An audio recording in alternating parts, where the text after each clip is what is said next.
नमस्कार, आप देख रहे हैं जीएसटीवी न्यूज और अंदर की बात के साथ मैं हूं ध्वनि। बात करते हैं मेट्रो सिटी अहमदाबाद की। अहमदाबाद शहर में इस्कॉन ब्रिज पर जगुआर एक्सीडेंट के बाद अहमदाबाद पुलिस ने जहां over speeding, drink and drive और ट्रैफिक नियम तोड़ने पर सख्ती दिखा रही है, तो दूसरी तरफ अहमदाबाद नगर निगम ने रॉन्ग साइड ड्राइविंग को रोकने के लिए टायर किलर बम के इस्तेमाल का फैसला लिया है। अगर चालान से नहीं पड़ता है फर्क, तो अब उल्टी दिशा में ड्राइविंग करने पर फटेगा टायर। कैसे काम करेगी टेक्नोलॉजी, कैसे लोग रहेंगे अलर्ट, देखते हैं स्पेशल रिपोर्ट अंदर की बात में। अहमदाबाद शहर में रॉन्ग साइड ड्राइविंग को रोकने के लिए सड़कों पर टायर किलर बम्प लगाने का काम शुरू हुआ है। अहमदाबाद नगर निगम ने शहर के चाणक्यपुरी ब्रिज के सर्विस रोड पर स्पाइक स्पीड बम को इंस्टॉल किया है। उल्टी और गलत दिशा में ड्राइविंग को रोकने का अगर यह प्रयोग सफल रहा तो अहमदाबाद नगर निगम शहर के कुछ और स्थानों पर टायर किलर बम्प को इंस्टॉल करेगा। शहर में ट्रैफिक की समस्या पर सुनवाई के दौरान गुजरात हाई कोर्ट ने ऐसी कोई व्यवस्था करने का सुझाव दिया था। इसके बाद अहमदाबाद नगर निगम ने स्पाइक बम लगाए हैं। इससे पहले गांधीनगर सरखेज हाईवे पर जगुआर कार से 9 लोगों की मौत के बाद एएमसी और अहमदाबाद पुलिस को हाई कोर्ट की सख्ती का सामना करना पड़ा था। टायर किलर बम्प के ऊपर से अगर कोई गाड़ी उल्टी दिशा से गुजरेगी तो टायर क्षतिग्रस्त हो जाएगा। ऐसे में वाहन चालक को ट्रैफिक नियम तोड़ने का बड़ा खामियाजा उठाना पड़ेगा। शहर के प्रभात चौक से डमरू सर्कल जाने वाले मार्ग पर बने चाणक्यपुरी ब्रिज के सर्विस रोड पर टायर किलर बम्प लगाया गया है। रॉन्ग साइड में ड्राइविंग करने वालों को इस किलर बम्प से दोहरी मार पड़ेगी। इन बम्प से वाहन के गुजरने पर जहां टायर पंचर हो जाएगा, तो वहीं बाद में ट्रैफिक पुलिस में उल्टी दिशा में गाड़ी चलाने के लिए जुर्माना भी भरना पड़ेगा। Bureau report, GS. लोकसभा में दिल्ली सेवा बिल पर चर्चा के दौरान अमित शाह ने अपनी बात रखी। दिल्ली अध्यादेश बिल पर लोकसभा में शाह ने क्या रखी बात, विपक्ष इंडिया और आप सरकार पर किस तरह से साधा निशाना, देखते हैं रिपोर्ट अंदर की बात में। दिल्ली अध्यादेश से जुड़े बिल पर लोकसभा में चर्चा हुई। इस दौरान केंद्रीय गृह मंत्री अमित शाह ने लोकसभा में बताया कि यह बिल क्यों जरूरी है। साथ ही उन्होंने आप सरकार पर भी जमकर हमला बोला। समर्थन करेंगे क्योंकि हमें गठबंधन बनाना है। इस तरह से नहीं सोचना चाहिए। मेरी अपील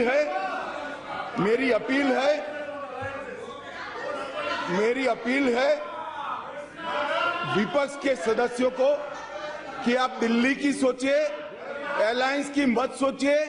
अलायंस से फायदा नहीं होने वाला है।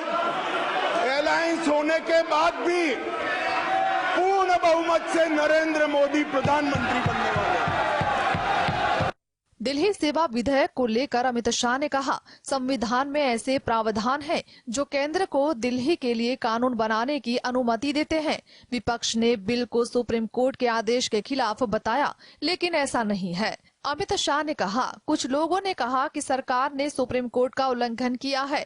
मैं उन्हें बताना चाहता हूं कि उन्होंने केवल वही पढ़ा है जो उन्हें अच्छा लगता है, आगे पढ़ा ही नहीं। सुप्रीम कोर्ट के आदेश में ही यह कहा गया है कि संसद दिल्ली राजधानी क्षेत्र के लिए कोई भी कानून बनाया जा सकता है। अमित शाह ने आप सरकार पर निशाना साधते कहा, साल 2015 में दिल्ली में एक ऐसी पार्टी सत्ता में आई जिसका मकसद सिर्फ लड़ना था, सेवा करना नहीं, समस्या ट्रांसफर पोस्टिंग करने का अधिकार पाना नहीं, बल्कि अपने भ्रष्टाचार को छुपाने के लिए सतर्कता विभाग पर नियंत्रण हासिल करना है, जैसे कि अपने लिए बंगले बनाना। Bureau. Indian National Development Inclusive Alliance यानी कि इंडिया का सत्ता एक तक पहुंचने में मुश्किल लग रहा है। इंडिया सत्ता तक पहुंच पाएगा या नहीं, ये एक सवाल है। क्यों सत्ता तक पहुंचने में सफल नहीं हो पा रहा है विपक्ष, देखते हैं खास रिपोर्ट अंदर की बात में। अगले वर्ष 2024 में होने वाले आम चुनाव में Indian National Development Inclusive Alliance यानी इंडिया के लिए सत्ता के शिखर तक पहुंचना बहुत मुश्किल दिख रहा है। अभी हाल ही में आए विभिन्न सर्वे के संभावित परिणामों से जो तस्वीर उभर कर आ रही है, उससे विपक्षी गठबंधन इंडिया का बहुमत के आंकड़े तक भी पहुंचना नामुमकिन सा लग रहा है। वहीं दूसरी ओर सत्ता पक्ष गठबंधन एनडीए एक बार फिर सत्ता पर काबिज होता दिख रहा है। इस 26 दलों वाले महागठबंधन इंडिया में चुनाव में जाने के पहले प्रत्येक राज्य में सीटों का बंटवारा सबसे बड़ी समस्या बनने वाली है, खासकर वहां जहां क्षेत्रीय पार्टियां ज्यादातर प्रभावशाली है, जैसे उत्तर प्रदेश, बिहार, पश्चिम बंगाल, पंजाब और दिल्ली। इसी तरह बिहार में जेडीयू और आरजेडी, पंजाब और दिल्ली में आप, पश्चिम बंगाल में ममता दीदी की टीएमसी, उत्तर प्रदेश में कांग्रेस, सपा और आप में सीटों को लेकर एक मत होना मुश्किल है। इसी प्रकार बिहार में आरजेडी लालू प्रसाद यादव, जेडीयू नीतीश कुमार और कांग्रेस के बीच सीटों का तालमेल बैठाने में दिक्कत आएगी। पंजाब और दिल्ली में केजरीवाल की आम आदमी पार्टी का प्रभाव अधिक है। पश्चिम बंगाल में यह समस्या बहुत जटिल होने वाली है। यह ममता दीदी की तृणमूल कांग्रेस का वर्चस्व है। ब्यूरो रिपोर्ट जी। हरियाणा के नूंह में विश्व हिंदू परिषद की ब्रजमंडल यात्रा के दौरान हुई हिंसा में मनोहर लाल खट्टर सरकार की कार्रवाई से हिंदू बेहद नाराज है। क्या है कारण, देखते हैं रिपोर्ट अंदर की बात में। हरियाणा के नूंह में विश्व हिंदू परिषद की ब्रज मंडल यात्रा के दौरान हुई हिंसा में मनोहर लाल खट्टर सरकार की कार्यवाही से हिंदू बेहद नाराज है। हिंदुओं का मानना है कि खट्टर सरकार हिंदुओं की रक्षा करने में पूरी तरह विफल रही है। इस हिंसा में बजरंग दल के कार्यकर्ता अभिषेक की मौत हो गई, जिससे हिंदू और आक्रोशित हो गए हैं। बीजेपी सांसद और केंद्रीय मंत्री राव इंद्रजीत सिंह ने सवाल किया कि यात्रा में हिंदू हथियार लेकर क्यों आए, हिंदू परेशान है। बीजेपी सूत्रों का कहना है कि उप मुख्यमंत्री दुष्यंत चौटाला के रवैये से खट्टर सरकार के हाथ बंधे हुए हैं, क्योंकि चौटाला के लिए मुस्लिम वोट बैंक महत्वपूर्ण है, इसलिए उन्होंने हिंसा के लिए हिंदुओं को जिम्मेदार ठहराया है। चौटाला ने पुलिस को हिंदुओं के खिलाफ सख्त कार्यवाही करने की भी निर्देश दिए हैं। यह बता रहा है कि खट्टर चौटाला के खिलाफ ढीले साबित हुए हैं। हरियाणा के मुख्यमंत्री मनोहर लाल खट्टर के बयान को लेकर विपक्षी पार्टियां लगातार उन्हें घेरने में लगी हुई है। Bureau report GSTV। Sunny Deol की गदर 2 सिनेमाघरों में 11 अगस्त को रिलीज होगी। रिलीज में बस कुछ ही दिन बचे हैं और सेंसर बोर्ड ने कई बड़े बदलाव करने को कहा है। सनी देओल और अमीषा पटेल स्टारर फिल्म गदर 2 में क्या कुछ बदलने के निर्देश सेंसर बोर्ड ने दिए हैं। फिल्म के मेकर्स को क्या बताया है, देखते हैं बॉलीवुड रिपोर्ट में। क्या सनी देओल की ब्लॉकबस्टर फिल्म गदर की सीक्वल गदर 2 बॉक्स ऑफिस पर गदर मचा पाएगी? क्योंकि 11 अगस्त को ओ माय गॉड 2 के अपोजिट रिलीज होने जा रही फिल्म गदर 2 पर भी सेंसर बोर्ड ने अपनी कैंची चलाई है। गदर 2 को sensor board of film certification ने प्रमुख तौर पर 10 बदलाव करने का सुझाव दिया है। फिल्म में तिरंगे की जगह अब झंडे शब्द सुनाई देगा और इसी से जुड़ा एक डायलॉग अब कुछ ऐसा सुनाई देगा, हर झंडे को में रंग देंगे। फिल्म में कुरान और गीता के संदर्भ में एक संवाद है जो इस प्रकार है, दोनों एक ही तो है। बाबा नानक जी ने भी यही कहा है। सेंसर बोर्ड के सुझाव पर अब इसे बदलकर एक नूर ते सब उपाजे, बाबा नानक जी ने यही कहा है, कर दिया गया है।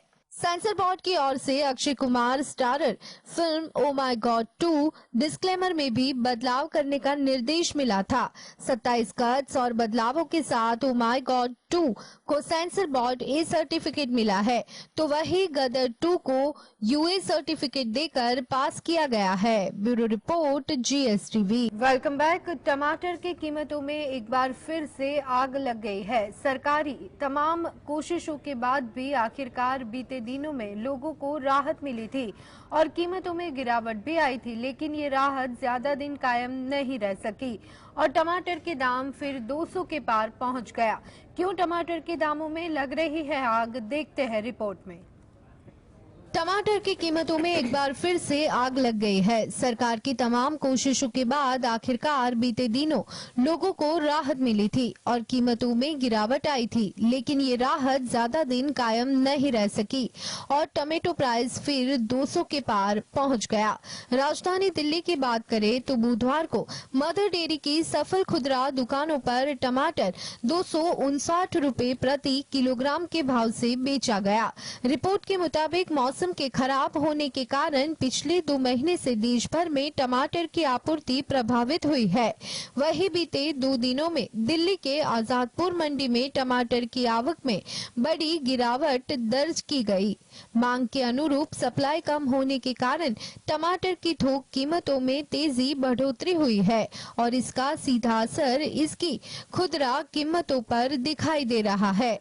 एशिया की सबसे बड़ी होलसेल सब्जी मंडी आजादपुर में टमाटर की थोक कीमतें गुणवत्ता के आधार पर 170 रुपए से लेकर 220 रुपए प्रति किलोग्राम पे बिक रही। Bureau report GSTV।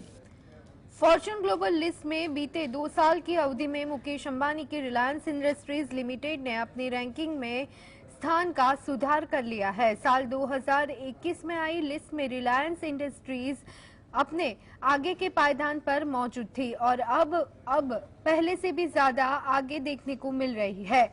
कैसे रिलायंस इंडस्ट्रीज ने आगे बढ़ाया अपना स्थान, देखते हैं फिनांस रिपोर्ट में। एशिया के सबसे रईस भारतीय अरबपति मुकेश अंबानी के नाम एक और बड़ी उपलब्धि जुड़ी है। उनकी कंपनी रिलायंस इंडस्ट्रीज लिमिटेड ने फॉर्च्यून ग्लोबल 500 लिस्ट में लंबी छलांग लगाई है और 16 पायदान पर चढ़कर अब 88वें नंबर पर पहुंच गए हैं।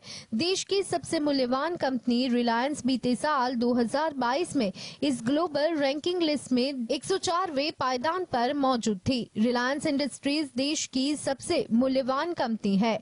इसका मार्केट कैपिटलाइजेशन 16.83 लाख करोड़ रुपए है। रिलायंस का एकीकृत राजस्व वित्त वर्ष 2022-23 में 23.2% बढ़कर रिकॉर्ड 9,76,524 करोड़ रुपए दर्ज किया गया है। कंपनी के चेयरमैन मुकेश अंबानी की बात करें तो एशिया के सबसे अमीर इंसान होने के साथ ही दुनिया के टॉप बिलियनियर्स लिस्ट में 11वें नंबर पे है। ब्लूमबर्ग बिलियनियर्स इंडेक्स के मुताबिक मुकेश अंबानी की नेटवर्थ 94.5 अरब डॉलर है। फॉर्च्यून ग्लोबल लिस्ट में रिलायंस इंडस्ट्रीज के साथ ही 8 और भारतीय कंपनियों को स्थान दिया गया है। इनमें Indian oil corporation, LIC, ONGC, SBI समेत अन्य शामिल है। हालांकि इसकी रैंकिंग में बीते साल में मुकाबले 9 स्थान की गिरावट आई है। Bureau report GSTV। कनाडा के प्रधानमंत्री जस्टिन ट्रूडो और उनकी पत्नी सोफी अलग हो रहे हैं। जस्टिन ट्रूडो ने साल 2005 में सोफी ग्रेगोइरो से शादी की थी। पद पर रहते हुए अलग होने की घोषणा करने वाले ट्रूडो दूसरे प्रधानमंत्री हैं। शादी के 18 साल बाद क्यों अलग हुए ट्रूडो और सोफी, देखते हैं रिपोर्ट में। कनाडा के प्रधानमंत्री जस्टिन ट्रूडो और उनकी पत्नी सोफी अलग हो रहे हैं। रिपोर्ट के मुताबिक अलग होने के लिए दोनों ने कानूनी समझौते पर हस्ताक्षर किए, यानी कि दोनों की 18 साल की शादी का अंत होने जा रहा है। दोनों ने इंस्टाग्राम पर पोस्ट किए गए बयानों में कहा कि उन्होंने कई सार्थक और कठिन बातचीत के बाद ये निर्णय किया। दरअसल दोनों की शादी 2005 में हुई थी। उनके 3 बच्चे हैं। इनमें 15 वर्षीय जेवियर, 14 वर्षीय एला ग्रेस और 9 वर्षीय हेलियन शामिल है। उनके कार्यालय ने उनकी गोपनीयता का सम्मान करने का अनुरोध किया। पद पर रहते हुए अलग होने की घोषणा करने वाले ट्रूडो दूसरे प्रधानमंत्री हैं। उनके पिता पियरे ट्रूडो भी अपनी पत्नी से अलग हो गए थे और दोनों का तलाक हो गया था। बता दें कि जस्टिन पियरे जेम्स ट्रूडो एक कनाडाई राजनेता और पूर्व शिक्षक है, जो नवंबर 2015 में कनाडा के 23वें प्रधानमंत्री बने। ट्रूडो कनाडा के इतिहास में जो क्लर्क के बाद दूसरे सबसे कम उम्र के प्रधानमंत्री है। उनके पिता पियरे ट्रूडो भी कनाडा के प्रधानमंत्री थे। पियरे और जस्टिन कनाडा के प्रधानमंत्री बनने वाले पिता पुत्र की पहली जोड़ी है। Bureau report. दुनिया की सबसे बड़ी इकोनॉमी अमेरिका के लिए अच्छी खबर नहीं है। फिंच ने देश की टॉप रेटिंग घटा दी है। एजेंसी का कहना है कि देश में फाइनेंस और डेट की स्थिति हाल के वर्षों में खराब हुई है। क्या है पूरा मामला, देखते हैं फाइनेंस रिपोर्ट अंदर की बात में। दुनिया के सबसे बड़ी इकोनॉमी वाले देश अमेरिका को तगड़ा झटका लगा है।